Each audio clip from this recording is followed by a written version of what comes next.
IBE gloves are off video. The lights are on, but you're not home. Your mind is not your own. The gloves are off. So mate, can you believe that?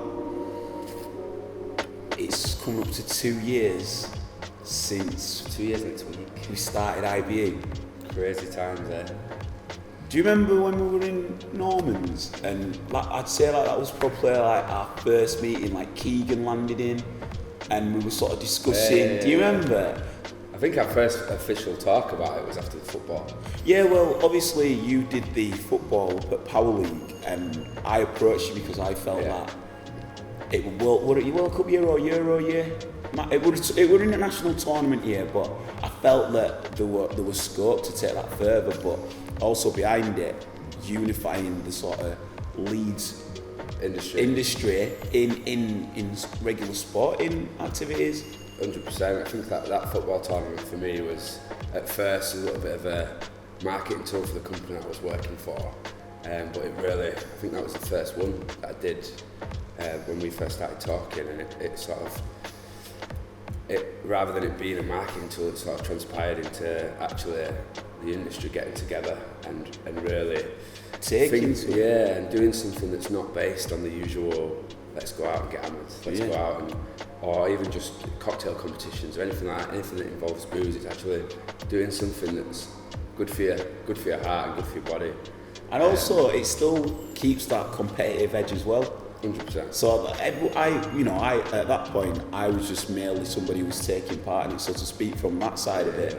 It was good to see people you might see across the bar, but obviously challenge yourself in a football capacity. Totally, because everybody in the Leeds industry are best of friends. Everybody loves each other.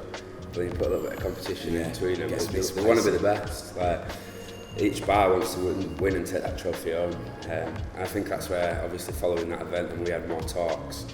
The idea was to do more football events and see where we could take that really, and see where we could sort of challenge the industry more.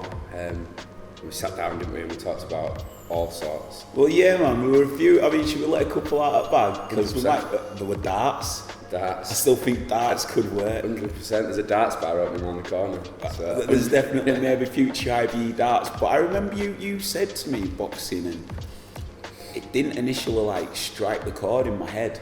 But I feel like that's because in your younger days you used to be involved in that world, so you sort of knew the world, how people would take to it. Yeah, and I know how events like that work, how events like ours work, and it's actually an idea that's sort of been playing on my mind, or had been playing on my mind since I started working in bars 13 years ago. Because at that time I was massive into kickboxing, I was training, I was fighting on a regular. And then obviously I fell in love with the industry as well, so it was like two loves. And I remember going to one fight night in Oceania, when it was Oceania, and it was, I went there to see a friend of ours, Keegan, and he was fighting, and it was, I can't remember the exacts, but it was like a doorman's competition, and it was boxing and Thai boxing, I think. And yeah, I just had this idea, it was like, bartenders should do it. Because it's an event like that, people go and they absolutely love it, they get hyped up, people just have a good time. So yeah, that was years and years and years ago, and then obviously it never sort of transpired, so we went to, and then I started the football, and then we got talking about it, really took off. Yeah, I remember speaking, and you were just like, you feel that people would take part, but more so that people would be up for watching it. And I had a couple of apprehensions in the sense of how would the crowd be? Would it be quite volatile because of the nature of it? But I think once we got discussing the exciting part of who potentially might step forward for it, and you put a few feels out, sprinkles out, and people were coming back, everybody was speaking. The interest was massive. Well, the interest was huge. As soon as we put one little post out. But I'd say what I'd add to that is that the way that the shout-outs are going out, it never felt like threatening or intimidating. It was always from a joyous, banterful point. Yeah. And I feel like at the very start of IBE's origin, that's something that's really been special to the nucleus of how we've proceeded. It's like, for an essential white collar boxing event, it's completely different in the way that it's run and the way that it feels at events. It feels like it's completely friendly. It does get raucous, but everybody's there for one another. I think that's what makes it all unique, because there's 100 other white collar boxing events out there, and they're aimed at Joe Public, so anybody can turn up, and that means any Tom, Dick and Harry can come from wherever, and then there's no real love there. And making it sort of special to our industry, that's what I believe stops that bad stigma around the event. Well, I think we've done 7 events now, 6 events, and we've not had one issue.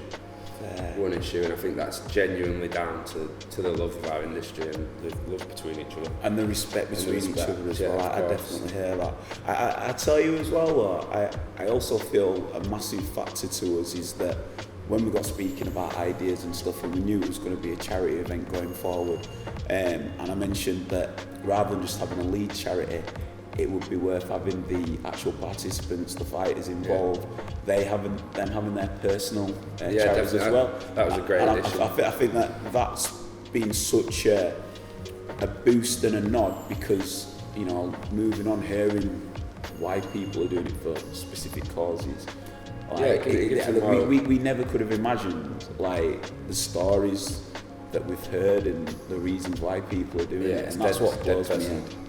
It's dead personal. I think that whole like we'll go back to other white collar businesses, and they have one charity that they look after, and it's not personal. And I think that was a great addition of yours to allow our participants to really get involved with their own charities, and speak about what them charities mean to them. It's all right us selecting charities, and we have our reasons to select charities, but to get them to select their own and share the reasons. That's it. I mean, I know we're sort of going to be coming up to our first event, but we didn't actually do this for the first event, but your introduction of press conferences, which I think got to have one of them because it adds to it, the banter that goes before. Also a shout out to Burwell who's had us as a base for like the press conferences. But when you hear people speak about it, and like people get properly raw and open up and give us that real like insight into the life that you know, you might see him across the bar, you don't know like what's happened. I mean, not to get into too much detail, but we've heard a lot across the spectrum of, you know, black people's families, areas, upbringings. You know, they've given us a proper light into why they're doing it. And also on the flip side, it's given us opportunities to work with charities we didn't even know existed, which are amazing charities. I feel obviously we didn't introduce the press conferences until the second event. But before that, I still think it's amazing to give people that platform to share, and it's just on Facebook and just give it. But that's essentially what the press conference is for, isn't it? Just to make them those situations where people are sharing them stories, sort of have everyone in the room while they're discussing it. It's mad, mate. You get chills sometimes when people speak. It's not even just the fact that they're sharing the stories, it's the fact that we've got 50 other people in the room sat down listening to them stories and applauding them for them reasons, selecting them charities. I mean, up until this point, what have we done? In terms of? For the amount of charities and raised? I think we're on around 45k, but we've not fully totted up because we've had some fires not give us the volume yet, so it's around 45k. For around 65 different charities. That's not including this upcoming event. That's sick. Because we've actually, I think after sort of event 4 or 5, we were dealing with charities that have been selected before, because you're going to run out of charities eventually. But then that's good to see as well. Ones, but then I think we've got 3 or 4 different charities in event number 7 coming up that we've not dealt with before, or we've not supported before, which I think is amazing.